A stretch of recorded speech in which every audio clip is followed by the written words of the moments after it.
अस्सलाम वालेकुम स्टूडेंट्स। उम्मीद है कि आप सब खैरियत से होंगे। आज जो हमारे कंप्यूटर साइंस का चैप्टर नंबर 1 का टॉपिक है वह determining requirements for flow chart. पिछले लेक्चर में हमने फ्लो चार्ट के बारे में पढ़ा था और इसकी इंपॉर्टेंस के बारे में पढ़ा था। आज हम पढ़ेंगे कि हमें फ्लो चार्ट की ज़रूरत क्यों पड़ती है। In a flow chart we use input, या इससे पहले हमें फ्लो चार्ट में किन किन चीज़ों की ज़रूरत होती है।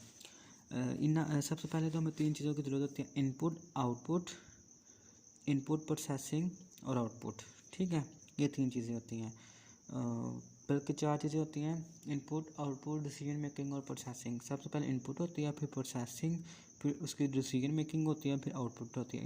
इनपुट किसे कहते हैं? इनपुट उसे कहते हैं कि हमने जैसे हम किसी यूजर से कोई चीज़ लेते हैं, ये इनपुट होती है। इनपुट किस डिवाइसेस के थ्रू होती है? माउस, कीबोर्ड, ये सारी हमारे इनपुट के लिए इस्तेमाल होती हैं। आगे प्रोसेसिंग किसे कहते हैं? प्रोसेसिंग कहते हैं लाहे अमल को, यानी कि जो भी काम हमने यूज़र से लिया उसको यूज़र की रिक्वायरमेंट्स के मुताबिक उस पर अमल करना। जैसे फॉर एग्जांपल एक यूज़र है, उसने आप लोगों को इनपुट दिया है कि 5 और 3 को प्लस करना है। अब 5 + 3 ये इसकी प्रोसेसिंग हो रही है। ठीक है, आगे डिसीजन मेकिंग कहते हैं कि हम फैसला करते हैं जिसमें डिसीजन मेकिंग आ जाती है कि ये चीज़ ट्रू है या फॉल्स है। जैसे फॉर एग्जांपल आप किसी वेबसाइट पे जाते हैं, वहाँ पे अपना ईमेल और पासवर्ड ऐड करते हैं। तो अगर आपका ईमेल और पासवर्ड ठीक होगा, if your email and password are correct, then you will go to the next page. वो आपको कहता है कि अगर आपका पासवर्ड और ईमेल और पासवर्ड ठीक है तो इसको अगले पेज में भेज दो। अगर इसका ईमेल और पासवर्ड दोनों गलत है तो इसको इसी पेज पर आने दो। तो वहाँ पे इसको इंस्ट्रक्शन दे दो, your email and password is incorrect. तो ये डिसीजन मेकिंग होती है। इफ़ और एल्स इसमें जाते हैं, ट्रू और फॉल्स आ जाते हैं। आगे आउटपुट जो हमारे कंप्यूटर स्क्रीन में शो होती है हम आउटपुट कहते हैं। तो ये ओवरव्यू था, मैं आपको डिटेल से इसका पढ़ा देता हूँ। तो चलिए शुरू करते हैं। In a flow chart we use input, output, decision making and processing. तो फ्लो चार्ट में हम क्या इस्तेमाल करते हैं? इनपुट, आउटपुट, डिसीजन मेकिंग और processing. This concept are described in the following. जो ये कॉन्सेप्ट है अब इसके बारे में हम डिटेल से पढ़ेंगे। Input means taking data from a user. Input किसे कहते हैं? कि यूज़र से डाटा लेने को। यूज़र कौन होता है? यूज़र मैं भी हो सकता हूँ, आप लोग भी हो सकते हैं, हम सब यूज़र्स हैं। डाटा किसे कहते हैं? डाटा जो भी हमने काम कंप्यूटर से करवाना हो उसे डाटा कहते हैं। Processing it and give some output as shown in figure 1.7. For a flow chart the requirements are to know about। वो कह रहा है कि हम यूज़र से इनपुट लेंगे, उसकी प्रोसेसिंग होगी, फिर हम इसकी आउटपुट मिलेगी। ये उसने फिगर बताई हुई है कि इस फिगर में ऐसे हो रहा है। अभी वो कह रहा है कि हमें ये चीज़ें चाहिए होती हैं एक फ्लो चार्ट को जानने के लिए। Input means taking data from the user. Input का मतलब क्या है? कि हमने किसी यूज़र से डाटा लिया। It is important to know how many and what type of inputs are required. हमें ये जानना बहुत ज़रूरी होता है कि हमने कितना डाटा लेना है और कितनी टाइप्स ऑफ इनपुट लेनी है, यानी कि कैसी इनपुट लेनी है और कितने इनपुट्स ले सकते हैं हम। मिसाल के तौर पे जैसे कि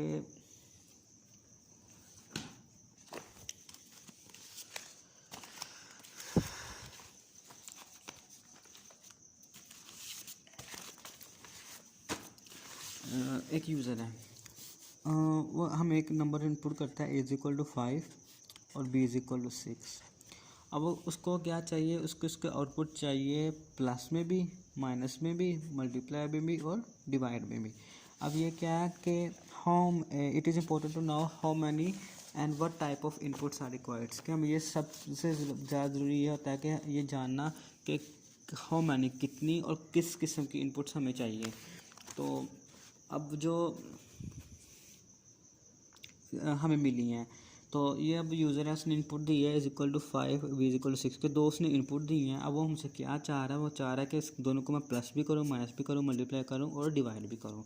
ठीक है, ये इनपुट्स। आगे प्रोसेसिंग में क्या कह रहा है? Flow chart also contain processing steps. जो फ्लो चार्ट है वो प्रोसेसिंग स्टेप को भी हासिल करता है। The processing steps are use for performing calculation and storing the result. Calculation, जो प्रोसेसिंग स्टेप होता है वो कैलकुलेशन को परफॉर्म करता है और उसका जो रिजल्ट होता है उसको कैलकुलेशन में स्टोर करवा देता है। दिस में इंक्लूड इंक्रीजिंग डिक्रीजिंग का वैल्यू। इसमें क्या हम एक वैल्यू को इंक्रीज कर सकते हैं, डिक्रीज कर सकते हैं। Add multiply divide two values, इसमें हम एडिशन कर सकते हैं, मल्टीप्लाई कर सकते हैं, डिवाइडिंग कर सकते हैं, सब कुछ कर सकते हैं। अब प्रोसेसिंग हम करके देखते हैं। फॉर एग्जांपल एक यूज़र था, उसने a = 5 और b = 6 पुट किया। अब उसने कहा कि मुझे प्लस माइनस मल्टीप्लाई डिवाइड चाहिए। इनपुट आ गई a + b, ये हम इसको देना है।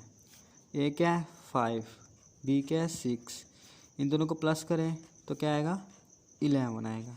तो ये उसकी ये सारा जो अमल अब मैंने किया है ये सब कुछ, ये क्या है, ये प्रोसेसिंग कहलाता है। इसको क्या कहते हैं, इसको कहते हैं प्रोसेसिंग। ठीक है। अब फॉर एग्जांपल उसने कहा जी मुझे माइनस में भी चाहिए, a - b = डैश, a हमारे पास क्या है 5, b हमारे पास क्या 6, इसका आंसर किस में आएगा -1 में। तो ये सारा अमल क्या है, मेरा प्रोसेसिंग है।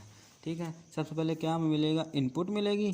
इनपुट के बाद हम क्या करेंगे, प्रोसेसिंग करेंगे। प्रोसेसिंग के बाद क्या जी, decision making to determine whether a statement is true और false and taking appropriate steps accordingly, इसका डिसीजन मेकिंग के इसमें हम ये जानते हैं कि जो स्टेटमेंट है वो सही है या गलत है, और इस स्टेप्स को हम उसकी रिक्वायरमेंट्स के मुताबिक, उसकी शर्त के मुताबिक कर रहे हैं, इसको डिसीजन मेकिंग करते हैं। अब जैसे कि फॉर एग्जांपल यूज़र था, उसने मुझे वैल्यू दी a = 5, b = 6।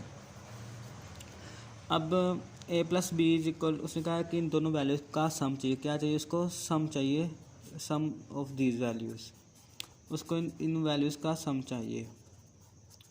तो a + b किया मैंने, a + b = अभी तो कोई आंसर नहीं आया। a हमारे पास उसने क्या है 5 यूज़र ने पुट किया, b = मैं आपको एक छोटा सा प्रोग्राम करके दिखाता हूँ। यहाँ पे हम लिखते हैं, यूज़र लिखता है, हम यूज़र को कहते हैं enter any 2 values. For example user है, उसने दो वैल्यूज़ हमने से मांगी। उसने एक वैल्यू में दी है 5 और एक वैल्यू उसने में दी है। अब उसको क्या चाहिए, उसको चाहिए इन दोनों का सम चाहिए। इनपुट आ गई, अब प्रोसेसिंग कर रहे हैं। प्रोसेसिंग में क्या जी, प्रोसेसिंग में a की जगह 5 आया, b की जगह 6 है, इसका आंसर आया 11। अब जो यूज़र है उसने हमें ये वैल्यू पुट की है, तो उसकी रिक्वायरमेंट्स के मुताबिक आंसर 11 आना चाहिए। तो ये 11 ही आया, तो ये स्टेटमेंट क्या है, ट्रू हो गया है। तो ये हमारा जो फ्लो चार्ट है आगे इसके आउटपुट की तरफ चल जाएगा। अब फॉर एग्जांपल के यूज़र ने हमें वैल्यू यहाँ पे दी थी, यूज़र ने कहा था कि a जो है वो 6 है, b भी 6 है। अब इसकी प्रोसेसिंग करनी है, तो a फॉर एग्जांपल यूज़र ने कहा था कि a हमारे पास 5 ही है, तो b 6 है, उसको जो नंबर है वो 11 चाहिए। गलती से उसने 6 दे दिया हमें वैल्यू, b भी उसने 6 दे दिया। अब हम प्रोसेसिंग करेंगे तो वो 6 + 6 क्या हो जाएगी 12 आएगा। लेकिन यूज़र को जब 12 आंसर मिलेगा वो तो है ना परेशान हो जाएगा कि मेरी रिक्वायरमेंट्स के मुताबिक 11 आंसर आ रहा है, पर यहाँ पे 12 है। जब वो देखेगा कि मैंने इनपुट में ही वैल्यू गलत की हुई है, तो फिर ये स्टेटमेंट्स की क्या हो जाएगी, फॉल्स हो जाएगी। तो इसको डिसीजन मेकिंग कहते हैं कि हमने यूज़र के मुताबिक देखना है कि उसको क्या चीज़ चाहिए। ठीक है।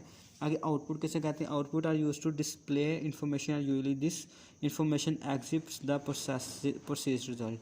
आउटपुट कैसे कहते हैं कि जो इन्फॉर्मेशन होती है उसको डिस्प्ले करवा देते हैं और उसका जो रिजल्ट होता है वो हम यूज़र को दिखा देते हैं। जैसे फॉर एग्जांपल यूज़र को इन दोनों की वैल्यू चाहिए थी प्लस में, तो प्लस में इन दोनों की वैल्यू क्या है 11, तो कंप्यूटर स्क्रीन पे 11 शो हो जाएगा। तो इसको आउटपुट कहते हैं। आज के लिए यही काफ़ी था, ये आपने अच्छे तरीके से करना है। ये फ्लो चार्ट बहुत इंपॉर्टेंट लॉन्ग क्वेश्चन है आप लोगों का।